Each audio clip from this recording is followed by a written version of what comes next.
Hi guys. Well, you might have known a couple of weeks back now I sold corrish and all its stock.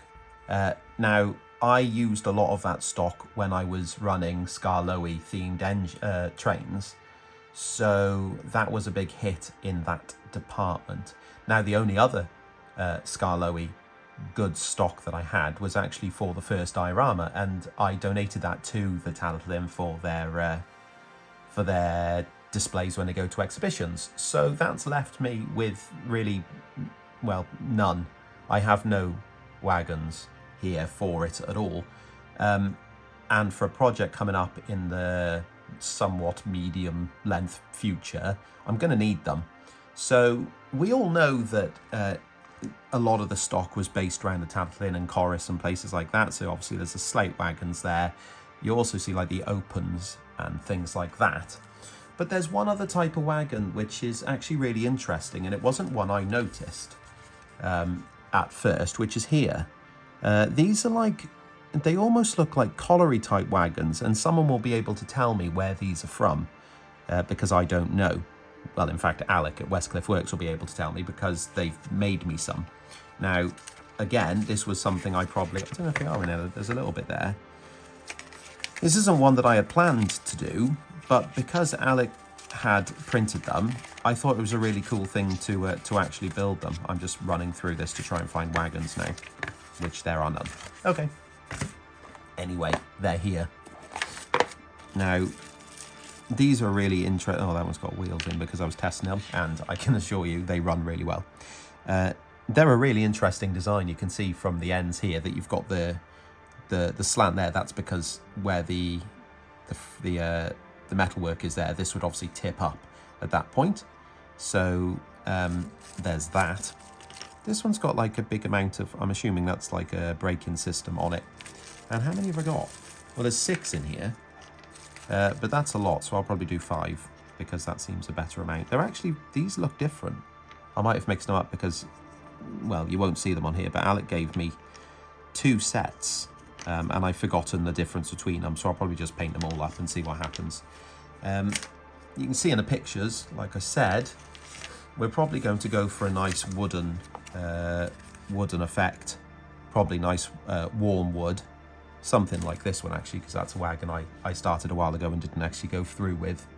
So like the worn look, and then a nice wash over it.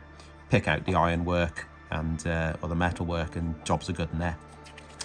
I think I won't show it on the channel because on this video because you've seen them before, but I'm probably going to go ahead and build these on the side as well and paint them all the same.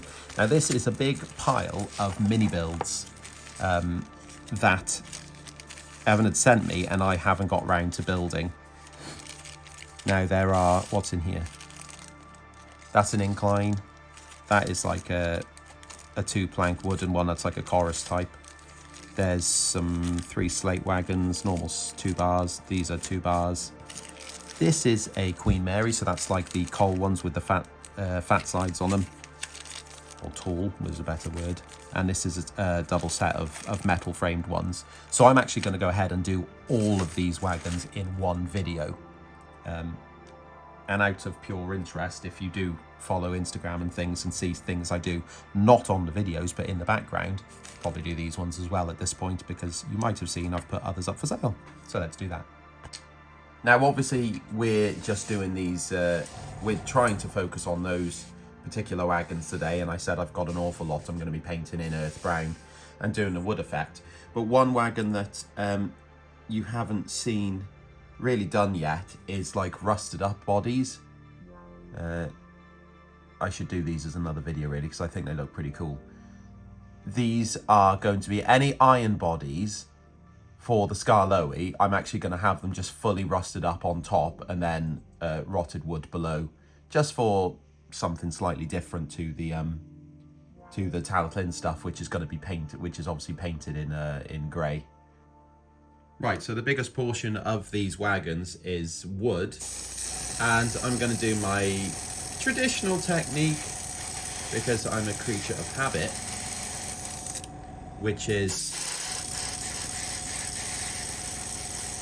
nice earth brown undercoat, and then we'll weather that up with some dry brushing and things.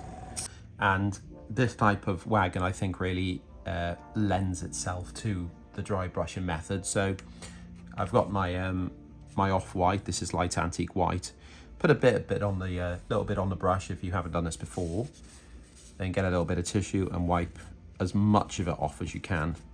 My daughters always comment on my white thumb. That's because this is where I tend to finish off. I find the tissue doesn't get a whole amount off, so I do it a little bit on there as well. And then start rubbing her on. Now, the softer and the more you can go over it, the better the finish is going to be, actually, because you lose the paint lines and you start getting a softer blend to it. So it does take a little bit to get a nice finish on this, but it does start to really come together, and this works hand in hand with the black wash, I find, which will then cling onto the corners using capillary action, which is one of my favorite actions. Right after a call. Okay. Yeah, and you'll eventually get, let's find another one because I've been doing a few. There's one there. There you go. So you can compare that to the end there. How the wood, don't worry about the raised parts because obviously they're going to be painted black, but you're looking at the wood below. Very nice. And now we come to one of the more tedious parts of these wagons, and that's going to be the ironwork. I'm picking it all out by hand with black, and there's quite a lot of it. This one is one of the unbraked versions, but again, if you let's get a braked version, or whatever, a tipper version, I suppose. No, what is that? If they all tip, maybe it is brakes. Oh no, I don't know. Whatever it is, it has extra metal work on it, so that needs to go on as well. Now, when I'm painting the black on, I find that it's easier to do it in two steps. So paint towards the edge very lightly, and you don't go off the side, and it gives you quite a nice straight edge like that, and there. And then when you've got those done, flip the wagon round and then do the same the other way round. So on the same metal now, you can see I've done this edge, but this further, the farther edge, there we go. And then it gives you this nice clean edge. I can't say edge anymore. Now the black wash on these wagons, I'm going to put on a little bit thicker than I usually would, just because I want these to really look like they've been worked to the bone, which I believe blackens them. The fly is in here helping, as you can hear, which is always nice, isn't it, to have a fly, which I don't know why they land. I don't know why it needs to land on your neck like they do. I think flies are just doing it to annoy you, because they don't have to, do they? They've got the ability to go anywhere they want, and they land on the back of your neck when you're trying to do some fine detailing on a wagon.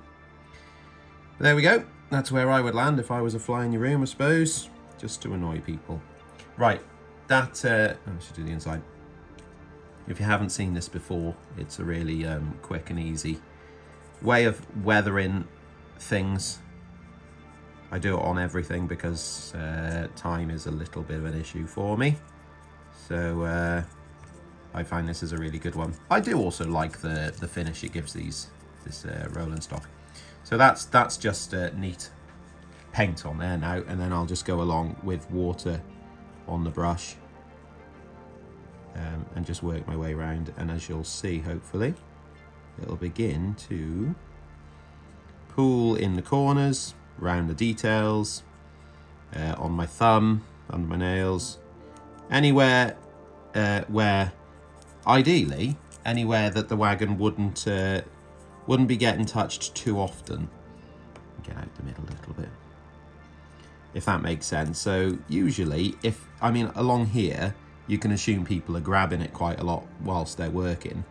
So the paint it doesn't know that, it's not conscious about it, but it's just a happy accident that it won't pull in those areas.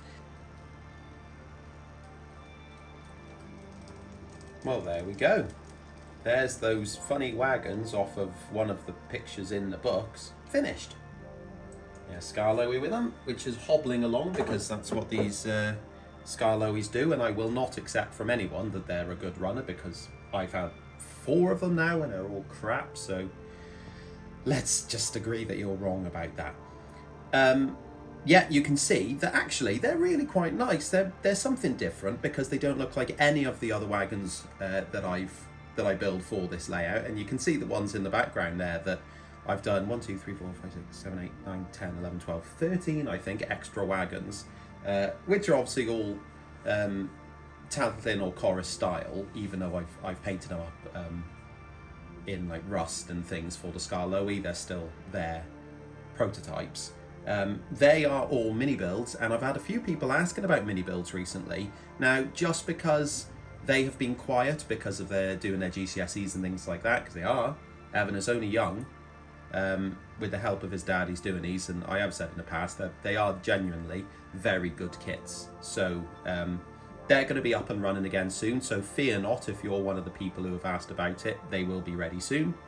The wagons at the front, these were Westcliff Works, and again, different, but they're really cool.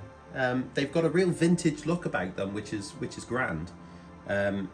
They will run on this layout, and I am in the middle of booking it into another exhibition that will be next year, but it's a fairly big one, so hopefully that'll go to plan. And if not, fear not, I will continue to show you not very good videos and photos of it online, because people do keep telling me that it looks a lot better in person, so sorry that I'm not very good at showing you it on camera. Anyway, I've got to get back in the garden because it's, well, apparently a yellow weather warning, but it's a very nice day for a yellow weather warning of rain, so I'm going to carry on with the garden line because that's coming on, isn't it? That's shocked us all. Cheers.